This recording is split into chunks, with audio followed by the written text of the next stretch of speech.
Welcome to all of you in this lecture of class 11th chapter motion in a plane. In this lecture we will study about parallelogram law of vector addition. Okay, तो previous lecture में हमने पढ़ा था triangular law of vector addition, resultant vector का magnitude निकालना और theta के कौन कौन से एंगल 0 डिग्री 90 180 पर मैग्नीट्यूड क्या होगा रिजल्टेंट वेक्टर का, और रिजल्टेंट वेक्टर का एक वेक्टर ए से कितनी डायरेक्शन पर वो होगा, यानी कि tan अल्फा या अल्फा. ओके, तो आज हम इस लेक्चर में पढ़ेंगे parallelogram law of vector addition. Okay, तो parallelogram law of vector addition में क्या होता है, मान लीजिए हमारे पास एक वेक्टर ये है, एक वेक्टर मान लीजिए वेक्टर ए है और दूसरा कोई वेक्टर वेक्टर बी है. सपोज ऐसे कुछ ये, suppose this is vector B. Okay, इस डायरेक्शन में है और वेक्टर ए इस डायरेक्शन में है, और जो ये लेंथ ऑफ स्ट्रेट लाइन होता है ये आप जानते हैं कि मैग्नीट्यूड ऑफ वेक्टर, और ये एरो रिप्रेजेंट करता है वेक्टर की डायरेक्शन को. अब हमें इन दो वेक्टर को ऐड करना है पैरेललोग्राम लॉ से. तो लॉ के रूल क्या हैं, देखिए पैरेललोग्राम लॉ हमसे कहता है कि आप दोनों वेक्टर के द्वारा दोनों वेक्टर को as a adjacent side of parallelogram अगर रिप्रेजेंट करते हैं, जैसे मीन्स मान लीजिए मैंने वेक्टर ए ऐसे ही ड्रॉ किया, suppose this is vector A. Okay, तो पैरेललोग्राम लॉ वेक्टर एडिशन कहता है कि आप दोनों वेक्टर को both magnitude as well as direction में ऐसे ड्रॉ करिए कि वो एक ही सेम कॉमन पॉइंट से उनको स्टार्ट करके आप पैरेललोग्राम बनाएंगे. कैसे, देखिए इस समय जैसे ट्रायंगुलर लॉ में वेक्टर ए के हेड से हम वेक्टर बी की टेल ऐड करते थे. ट्रायंगुलर लॉ में क्या होता है, वेक्टर ए के हेड से वेक्टर बी की टेल को ऐड करते थे, यानी कि दो वेक्टर अगर एक ट्रायंगल की साइड को रिप्रेजेंट करें सेम ऑर्डर में, तो रिजल्टेंट जो होगा वो रिवर्स ऑर्डर में आपका उसको रिप्रेजेंट करता था ट्रायंगल की तीसरी साइड को. ओके, लेकिन पैरेललोग्राम लॉ में क्या है कि अगर ये वेक्टर ए है तो वेक्टर बी को इसी सेम कॉमन पॉइंट से, एक ही कॉमन पॉइंट से दोनों वेक्टर को स्टार्ट करना है विथ डायरेक्शन. तो वेक्टर बी को हम ऐसे स्टार्ट करेंगे.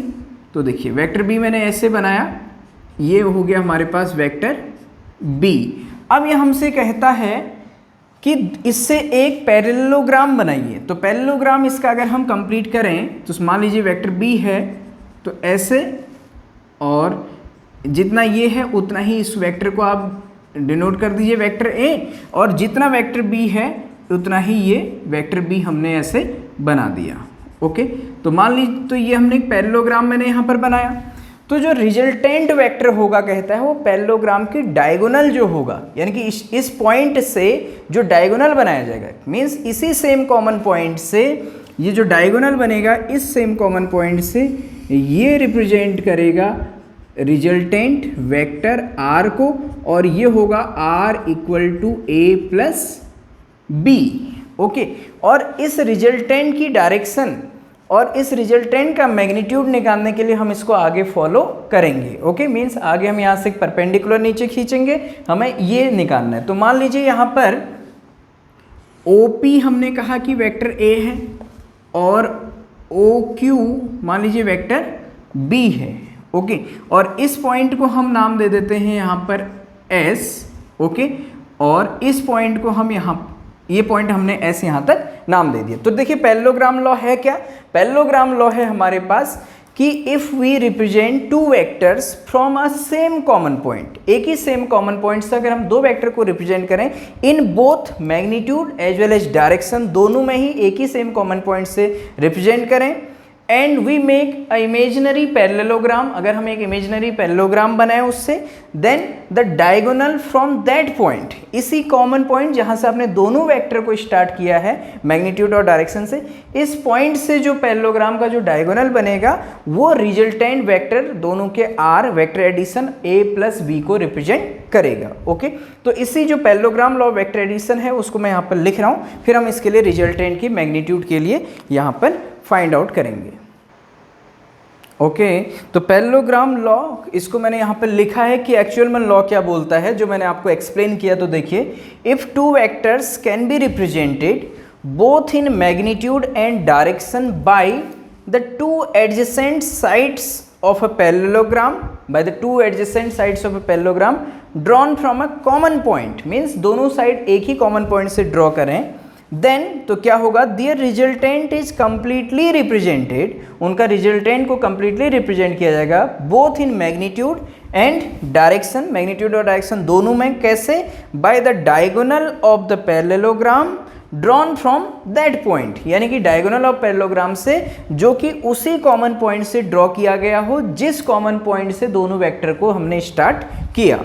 ओके, तो आप इसको स्क्रीनशॉट या वीडियो को पॉज करके इसको नोट कर सकते हैं। पैरेललोग्राम लॉ क्या है, देन हम मैग्नीट्यूड निकालेंगे रिजल्टेंट वेक्टर का। ओके, तो देखिएगा, मान लीजिए हमने दो वेक्टर ए और बी को ऐड किया हुआ है यहाँ पर पैरेललोग्राम लॉ से। ये दो वेक्टर ए और बी थे, यू कैन राइट, आप लिख सकते हैं let A vector A and vector B are added by parallelogram law. Okay, तो हमें निकालना है magnitude of this resultant vector R. तो देखिएगा, मान लीजिए लेट वेक्टर ओ पी को हम रिप्रेजेंट कर रहे हैं वेक्टर ए से, और दूसरा वेक्टर है ओ क्यू है, इसको हम रिप्रेजेंट कर रहे हैं वेक्टर बी से। और रिजल्टेंट जो वेक्टर है, देखिए हम इसको लिख सकते हैं रिजल्टेंट वेक्टर, ये है हमारा ओ एस, ओ से लेकर के एस तक, और इसी को हम रिप्रेजेंट कर रहे हैं वेक्टर आर से, और ये है हमारा vector A plus vector B के बराबर। हम इसका सम यहाँ पे रिजल्टेंट आर का मैग्नीट्यूड निकालेंगे। तो मान लीजिए दो वेक्टर के बीच में एंगल जो है थीटा है, ये पूरा एंगल क्या है, दो वेक्टर के बीच में थीटा है। ओके, और रिजल्टेंट जो है वेक्टर ए से एंगल बना रहा है एल्फा, तो हम इसको निकालेंगे। तो पैरेललोग्राम लॉ में हमें क्या करना है, same as triangular law vector addition की तरह ये वाली साइड को मैंने ऐसे आगे ड्रॉ किया, और यहाँ से मैंने एक परपेंडिकुलर ये ड्रॉ किया। ओके, 90 ये एंगल बनेगा परपेंडिकुलर। तो ये एंगल देखिए, ये एंगल अगर थीटा है तो ये इसके पैरेलल है, तो ये एंगल यहाँ पर भी हमारे पास दो वेक्टर के बीच में एंगल कितना रहेगा, ये एंगल अभी भी हमारा थीटा ही रहेगा। ओके, तो देखिए मान लीजिए यहाँ पर हम एक पॉइंट मान लेते हैं T, तो हमें R का मैग्नीट्यूड निकालना है, मीन्स ये साइड OS, हमें OS निकालना है कि इसका मैग्नीट्यूड कितना होगा। तो पहले हम पाइथागोरस थ्योरम लगाएंगे, एक बड़े राइट ट्रायंगल OTS में पाइथागोरस थ्योरम, इसका स्क्वायर इक्वल टू इस पूरे साइड OT का स्क्वायर प्लस HT का स्क्वायर। लेकिन हमारे पास अभी HT अननोन है और ये PT भी हमारे पास अननोन है, तो पहले हम PT और HT की वैल्यू निकालेंगे। तो इसके लिए देखिए इन राइट ट्रायंगल, एक राइट ट्रायंगल देखिए आप STP या PTS, तो मैंने इसको लिख दिया STP। इस राइट ट्रायंगल में हमें ये पता है कि ये वेक्टर बी है, तो ये भी वेक्टर बी है। ओके, तो साइन थीटा आप लगा के देखिए, साइन थीटा बराबर क्या होता है आपके पास फॉर्मूला, परपेंडिकुलर अपॉन हाइपोटेनस। ठीक, तो परपेंडिकुलर ST अपॉन हाइपोटेनस ये हो जाएगा हमारे पास B, यानी कि यह आप इसको लिख सकते हैं PS। तो साइन थीटा इक्वल टू हमारे पास हो जाएगा ST अपॉन वेक्टर B, इसका हम केवल मैग्नीट्यूड लिख रहे हैं। ओके, B, तो यहाँ से ST आ गया हमारे पास, ST equal to B sine theta. तो देखिएगा ये जो हमारे पास ये साइड की वैल्यू आ गई, ये हमें मिल गया B साइन थीटा। ओके, ऐसे ही आप इसको देखिए, इसी राइट ट्रायंगल STP में ये साइड निकालने के लिए हमें हाइपोटेनस नोन है और बेस हमें चाहिए, तो बेस के लिए हम यहाँ पर लगा दे रहे हैं कॉस थीटा। तो कॉस थीटा क्या होता है, बेस अपॉन हाइपोटेनस। ठीक, आप सेक थीटा भी लगा सकते हैं, हाइपोटेनस अपॉन बेस, लेकिन जब आप उसको बाद में देखेंगे तो 1 upon sec theta cos theta के ही टर्म में आ जाएगा फिर से। तो हम कॉस थीटा इसमें लगा रहे हैं, फिर से वही राइट ट्रायंगल STP में कॉस थीटा लगाइए, तो cos theta equal to base, इसका बेस है PT अपॉन हाइपोटेनस, तो हाइपोटेनस यही PS है जिसको हम B लिखेंगे, तो जिसका मैंने डायरेक्ट लिख दिया B मैग्नीट्यूड। ओके, तो यहाँ से PT हमारे पास आ गया B cos थीटा।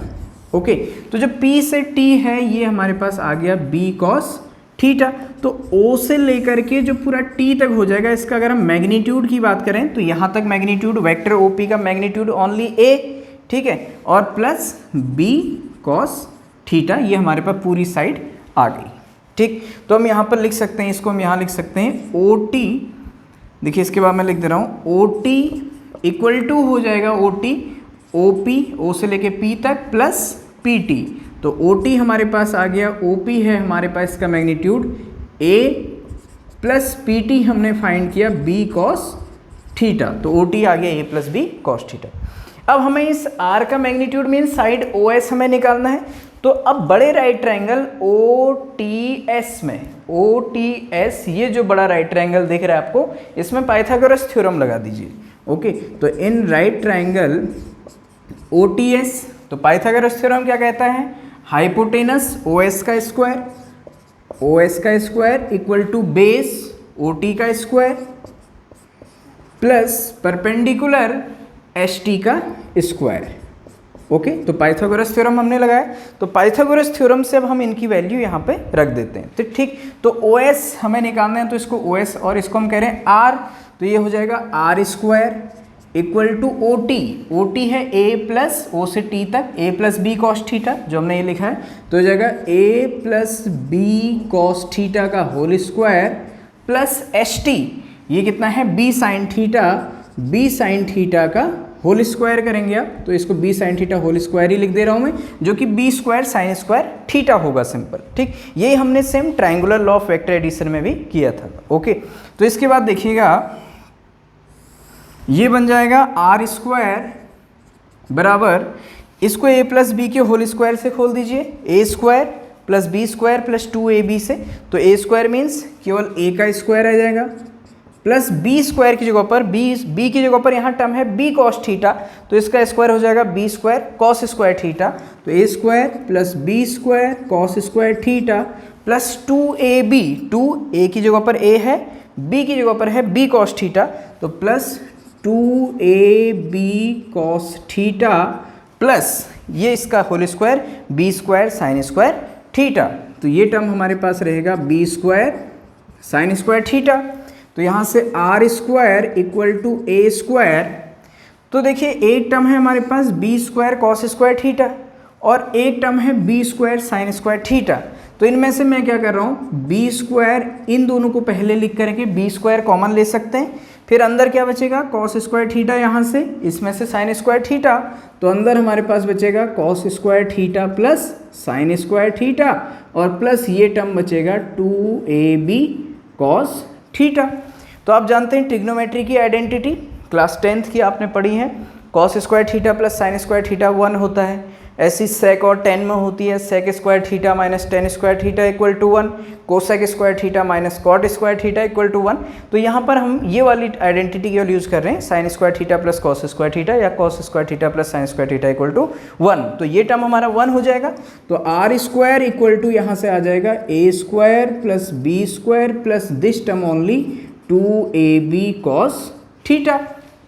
तो यहाँ से r इक्वल टू वही आ जाएगा हमारे पास रूट, यहाँ दोनों ओर यहाँ से स्क्वायर हटा तो यहाँ इसका रूट r और इस पूरे में रूट लग जाएगा A square plus B square plus 2ab cos theta.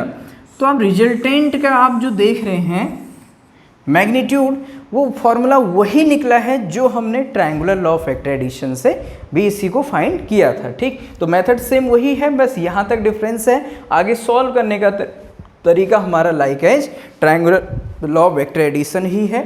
ठीक, तो अब इसके लिए यहाँ पर वीडियो को पॉज करके इसका स्क्रीनशॉट ले लीजिएगा, ओके, और इसको नोट कर लीजिएगा। ठीक, तो यहाँ से अब इसके बाद देखिए आगे कि हम रिजल्टेंट की डायरेक्शन कैसे बनेगी और इसके वही स्पेशल केसेस कैसे बनेंगे, सेम इसके स्पेशल केस होंगे।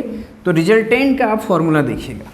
ठीक, तो रिजल्टेंट का फॉर्मूला हमारे पास बना r equal to root A square plus B square plus 2ab cos theta, जहाँ पर थीटा क्या है, थीटा इज द एंगल, ये आपको समझना है, between vector A and vector B, vector A और वेक्टर बी के बीच में एंगल क्या है, थीटा है। ठीक, तो देखिए शॉर्ट में फिर से हम डिस्कस कर रहे हैं स्पेशल केस, अगर थीटा 0 हो, दोनों वेक्टर पैरेलल हो, दो वेक्टर के बीच में अगर थीटा 0 हो तो उस केस में r इक्वल टू हो जाएगा आपके पास root A square plus B square plus 2ab cos 0 degree. ठीक, थीटा एक पहला केस ले रहे हैं हम, case number 1, if theta equal to 0, यानी कि दोनों वेक्टर क्या हो, पैरेलल हो, तो A square plus B square plus 2ab cos 0, cos 0 होता है हमारे पास 1, तो r इक्वल टू आपके पास आ गया root A square plus B square plus 2ab, तो r इक्वल टू रूट, अंदर जो टर्म हमारे पास बनेगा ये बन जाएगा a प्लस बी का होल स्क्वायर, तो रूट से स्क्वायर कट जाएगा, तो r equal to a plus B. तो हमें याद रखना है अगर दोनों वेक्टर के बीच में कभी भी अगर एंगल जीरो हो, यानी कि दोनों वेक्टर अगर एक ही डायरेक्शन में हो, तो जो रिजल्टेंट होगा वो डायरेक्टली क्या हो जाएगा, ऐड हो जाएगा, r equal to a plus B. दूसरा केस हम इसमें देखते हैं, if theta equal to 90 degree हो सपोज, यानी कि दो वेक्टर के बीच में हमारे पास एंगल कितना हो, 90 हो, ओके। तो r इक्वल टू क्या बन जाएगा इस फॉर्मूले से, थीटा की जगह पर 90, तो r equal to root a square plus B square plus 2ab cos 90 हम यहाँ पर रखेंगे। तो कॉस 90 हमारे पास होता है 0, तो ये टर्म हो जाएगा 0।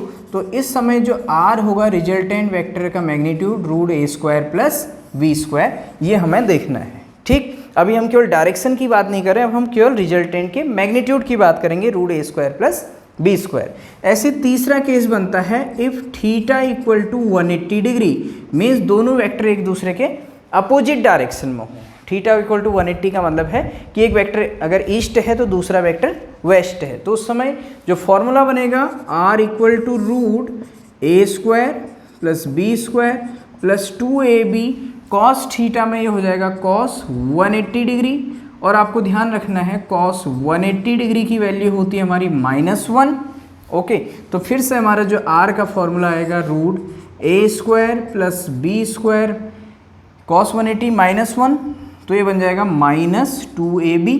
तो ब्रैकेट के अंदर आप देखेंगे a square plus B square -2ab, a minus B का होल स्क्वायर बनेगा, बाहर से रूट है तो होल स्क्वायर से रूट कट जाएगा, तो r इक्वल टू आपके पास सिंप्लीफाई करके सिंपल आ जाएगा a माइनस बी। तो या कभी b माइनस ए भी हो सकता है, a माइनस बी या b माइनस ए भी हो सकता है, वो डिपेंड करेगा कि किसकी वैल्यू यहाँ पर बड़ी है। तो इसलिए हमने ये साइन लगा दिया यहाँ पर, इसका मतलब है कि a माइनस बी भी हो सकता है या b माइनस ए भी हो सकता है, तो b माइनस ए का स्क्वायर भी यही आएगा, बी स्क्वायर प्लस ए स्क्वायर माइनस 2ab। तो अगर दो वेक्टर अगर एक दूसरे के अपोजिट हैं, ठीक, तो उसमें से रिजल्टेंट हो जाएगा जिसमें दो में से जो दो वेक्टर एक दूसरे के अपोजिट हैं, जिसका भी मैग्नीट्यूड ज़्यादा है उसमें से एक वेक्टर माइनस हो जाएगा। जैसे आप ये समझ लीजिए कि मान लीजिए 4 न्यूटन का फोर्स ईस्ट है और 6 न्यूटन का फोर्स वेस्ट है, तो जिसकी वैल्यू ज़्यादा होगी उसमें से दूसरा माइनस हो जाएगा, ठीक। तो यहाँ पर 6 ज़्यादा है तो रिजल्टेंट आ जाएगा आपके पास 2 न्यूटन 6 माइनस 4। अगर हम इसको कह दें दूसरे केस में अगर 8 न्यूटन इधर है 6 इधर है, तो भी ए माइनस होगा हमेशा, क्यों, तो अगर अपोजिट है जस्ट, लेकिन जो बड़ा होगा उसमें से छोटा, तब भी 8 माइनस 6 2 न्यूटन आएगा, ओके। तो ये तो है हमारा रिजल्टेंट का मैग्नीट्यूड, वो थीटा पर कैसे डिपेंड करेगा। नेक्स्ट, जैसे हमने ट्रायंगुलर लॉ में ही ये डिस्कस हमने ये वहाँ भी किया था, ठीक। अब हम निकाल रहे हैं कि जो रिजल्टेंट वेक्टर होगा उसका डायरेक्शन। तो मान लीजिए जो रिजल्टेंट वेक्टर आर है वो वेक्टर ए के साथ अल्फा एंगल बना रहा है, अल्फा एंगल, तो इस अल्फा की वैल्यू हम निकालेंगे, ठीक। लेट वेक्टर आर, जिसको हम रिजल्टेंट वेक्टर कह रहे हैं, makes angle alpha with vector A, vector ए के साथ एंगल अल्फा बना रहा है। तो अल्फा को निकालने के लिए देखिए इन एक राइट ट्रायंगल, देखिए OTS एक बड़ा राइट ट्रायंगल बन रहा है, इसमें आप लगा दीजिए right triangle OTS tan alpha, tan theta equal to क्या होता है, परपेंडिकुलर अपॉन बेस, तो tan अल्फा इस राइट ट्रायंगल में परपेंडिकुलर b साइन थीटा, ये बन जाएगा हमारे पास b sine theta upon base OT a plus B cos theta, b sine theta upon a plus B cos theta, ये tan alpha का फॉर्मूला हमारे पास बनेगा। तो यहाँ से जो अल्फा है, अल्फा को हम ऐसे भी लिख सकते हैं tan inverse b sine theta upon a plus B cos theta, okay. तो हम इसको ऐसे लिख सकते हैं, जहाँ पर जो थीटा है वो थीटा क्या है, वेक्टर ए और वेक्टर बी के बीच में एंगल है, ठीक। अब देखिए फॉर एग्जाम्पल एक चीज़ समझिए, मैं ये कह रहा हूँ, मान लीजिए हमारे पास एक 3 न्यूटन का फोर्स अगर किसी ऑब्जेक्ट पर, ठीक है, हम अगर बात कर लें किसी ऑब्जेक्ट पर 4 न्यूटन का फोर्स ईस्ट डायरेक्शन में है, ठीक है, और 4 न्यूटन का ही फोर्स, 4 न्यूटन का फोर्स ऊपर नॉर्थ डायरेक्शन में भी है, तो रिजल्टेंट जो है कितने एंगल पर होगा और उसका मैग्नीट्यूड क्या होगा। ठीक, तो मान लीजिए ये दोनों का रिजल्टेंट है, ठीक, हमने इसको कहा रिजल्टेंट आर। तो रिजल्टेंट दोनों के बीच में एंगल कितना है, दो वेक्टर के बीच में 90 है, तो इसमें रिजल्टेंट आर क्या होता है, सीधे जब एंगल 90 होता है तो A square root A square plus B square plus 2ab cos theta, cos 90 तो कॉस 90 जीरो, तो आर इक्वल टू इस केस में भी आपने पढ़ा था फॉर्मूला होता है A square plus B square only root theta equal to 90 here. ठीक है, ये एग्जाम्पल हम ले रहे हैं। ठीक, तो यहाँ पर r इक्वल टू क्या हो जाएगा, रूट, या अगर आप इसको पूरा शो करना चाहते हैं 2ab कॉस थीटा, तो यहाँ पर कॉस 90 है, कॉस 90 जीरो मैं आपसे कह रहा हूँ, इसलिए हमारे पास आएगा केवल root A square plus B square. या आप इनको f1 f2 करके भी दो फोर्स लिखें अगर, तो अब यहाँ पर f1 square plus f2 square plus 2 f1 f2 cos 90 लिख देंगे। ठीक, तो ये क्या बन जाएगा, देखिए r equal to root a की वैल्यू कितनी है 4 का स्क्वायर प्लस b की वैल्यू हमारे पास कितनी है 4 ही है, 4 का स्क्वायर, तो r equal to root 16 plus root 16, तो r इक्वल टू हमारे पास कितना आ गया रूट 32। ठीक, तो रूट 32 को हम अंदर लिख सकते हैं, 32 को 16 इंटू 2, तो 16 का रूट आ जाएगा 4 और 4 रूट 2 न्यूटन। ठीक, यानी कि हम इसको रिजल्टेंट f कह दे रहे हैं, रिजल्टेंट r की जगह पर हम कह दे रहे हैं रिजल्टेंट फोर्स f। ठीक, 4 रूट 2 न्यूटन तो इसका मैग्नीट्यूड आया। अब हमें इसकी डायरेक्शन निकालनी है, तो मान लीजिए इसको अगर हम f1 मान लेते हैं और इसको मान लेते हैं हम f2, ठीक है, तो फॉर्मूले में हम इसको ऐसे भी लिख सकते हैं, देखिए जो मैं आपसे कह रहा हूँ, f1 square plus f2 square plus ab की जगह पर हम f1 f2 भी लिख सकते हैं, तो हमारे पास यहाँ पर आ जाएगा f1 square plus f2 square, magnitude ये। अब मान लीजिए ये जो रिजल्टेंट फोर्स है F, ये हमारा F1 के साथ अल्फा एंगल बनाता है। ये कंसेप्ट बाद में आप डायरेक्ट याद रखेंगे। तो tan अल्फा का फॉर्मूला हमारे पास क्या है, देखिए tan अल्फा हमारे पास होता है b sine theta upon a plus B cos theta. तो मान लीजिए ये a है और ये क्या है b है। ठीक, तो tan अल्फा इक्वल टू जो b है, b कितना है हमारे पास 4, इसको हम मानेंगे b। ठीक, ये तो वेक्टर a इसको मानते हैं जनरली हम, एक कंपेरिजन देखिए वेक्टर b ये है, तो b sine theta means 4 into sine theta कितना है 90 है। देखिए साइन कितना है 90, क्यों, तो जब आपने सिंपल ये भी देखा है, अगर आप इसी फॉर्मूले को अगर थीटा इक्वल टू 90 पर अगर आप इसका स्पेशल केस देखें, तो देखिए थीटा इक्वल टू 90 पर आप इसी फॉर्मूले को सिंप्लीफाई कर लीजिए, तो tan alpha equal to b sine 90 upon a plus B cos 90 बनेगा, समझिएगा थोड़ा। तो tan alpha equal to sine 91, तो b upon a, b cos 90 zero, तो ये वाला टर्म हो जाएगा जीरो, तो b अपॉन a केवल बचता है हमारे पास। tan अल्फा क्या होता है b अपॉन a। ये आप डायरेक्ट ध्यान रखिए, जब दो वेक्टर आपके कितने एंगल पर हों 90 पर हों, ये हमने इसी से केस निकाला। तो यहाँ पर भी दो वेक्टर 90 हैं, या तो अब इस फॉर्मूले से निकालिए, अगर आप इससे भी निकालते हैं 4 साइन 90 अपॉन पहला वेक्टर ये भी 4 है जिसको हम कह रहे हैं, प्लस b कितना है, इसकी वैल्यू भी कितना है 4 कॉस 90, तो कॉस 90 कितना हो जाएगा, यहाँ से भी जीरो, ये टर्म यहाँ से भी जीरो होना है, तो tan alpha equal to 4 sine 91 upon 4, यानी कि tan अल्फा इक्वल टू सीधे सीधे है आपके पास b अपॉन a।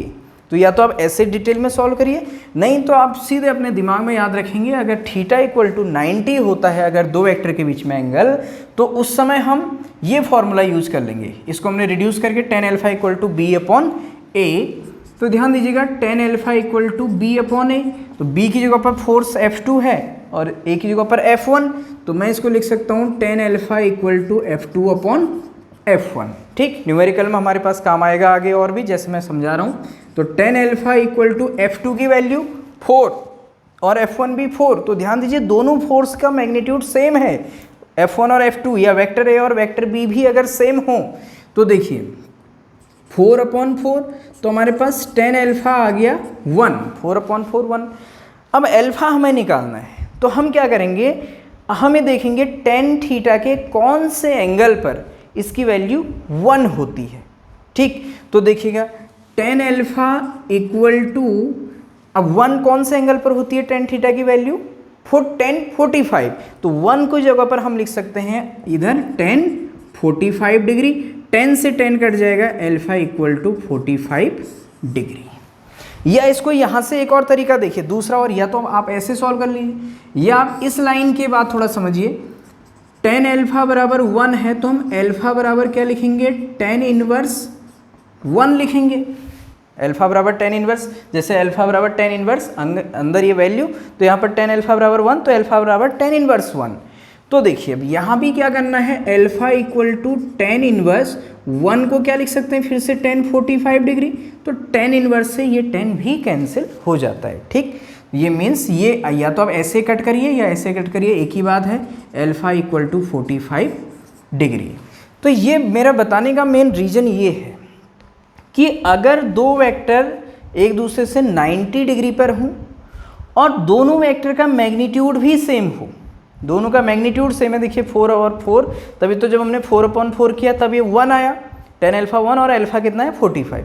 तो जब भी अगर दो वेक्टर जिनका मैग्नीट्यूड बराबर हो और उनके बीच में अगर एंगल 90 हो, तो रिजल्टेंट वेक्टर जो होगा वो या तो इस वेक्टर ए से, अगर ये इससे कितना एंगल बना रहा है 45 डिग्री, तो इससे भी कितना बनाएगा 45, तो रिजल्टेंट हमेशा 45 डिग्री से पास होगा, अल्फा 45। लेकिन ध्यान दीजिएगा बहुत बार ये गलती हो जाती है स्टूडेंट से, अगर वो केवल इतना देखते हैं अगर दो वेक्टर के बीच में अगर एंगल 90 है तो तब 45 नहीं होगा, उसके लिए एक और कंडीशन है कि दोनों का मैग्नीट्यूड भी सेम होना चाहिए। अगर मान लीजिए 6 होता तो 6/4, तो 6/4 तो 1 नहीं होता, तो tan 45 नहीं आता। ठीक, तो ये तभी होता है केवल जब दो वेक्टर हमारे पास हों जिनका मैग्नीट्यूड सेम हो और दोनों एक दूसरे से थीटा इक्वल टू 90 पर हो, तो उस समय जो एंगल होता है दोनों के बीच का रिजल्टेंट वेक्टर, वो चाहे वेक्टर ए से कहें या वेक्टर बी से कहें, कितना एंगल बनाएगा 45 डिग्री। ओके, तो अब इसको भी वीडियो पॉज करके इस पॉइंट को भी नोट कर लीजिएगा। ओके, दिस कंसेप्ट को, तो इसी कंसेप्ट को हम कैसे लिख सकते हैं, हम इस कंसेप्ट जिसको आपने नोट कर लिया होगा, ऐसे भी आप नोट करेंगे, इसको हम ऐसे भी नोट कर सकते हैं। देखिएगा, if vector A and vector B are at right angle to each other, ये हम एक कंसेप्ट लिख रहे हैं, right angle to each other, and एक और कंडीशन है, mod of vector A means magnitude of vector A equal to mod of vector B, vector A का मैग्नीट्यूड वेक्टर बी के बराबर हूँ, then the resultant vector R, resultant vector R makes an angle of, कितना लिखा था हमने 45 degree with either vector A और vector v, और वी कैसे with vector a and vector b both, ऐसे हम लिख सकते हैं कि दोनों ही वेक्टर के साथ कितना बनाएगा, बोथ सेपरेटली, मीन्स दोनों ही के साथ अलग अलग, दोनों के 45 डिग्री से, दोनों वेक्टर के साथ रिजल्टेंट वेक्टर 45 डिग्री पर होगा। Okay, so this is the concept. Okay, तो आज के इस लेक्चर में हमने parallelogram law of vector addition को यहाँ पर एक्सप्लेन किया। तो अगर आपको वीडियोज़ पसंद आती हैं तो आप वीडियोज़ को लाइक कीजिएगा और चैनल को सब्सक्राइब भी कीजिएगा। And so that's all for today's lecture. Thank you so much.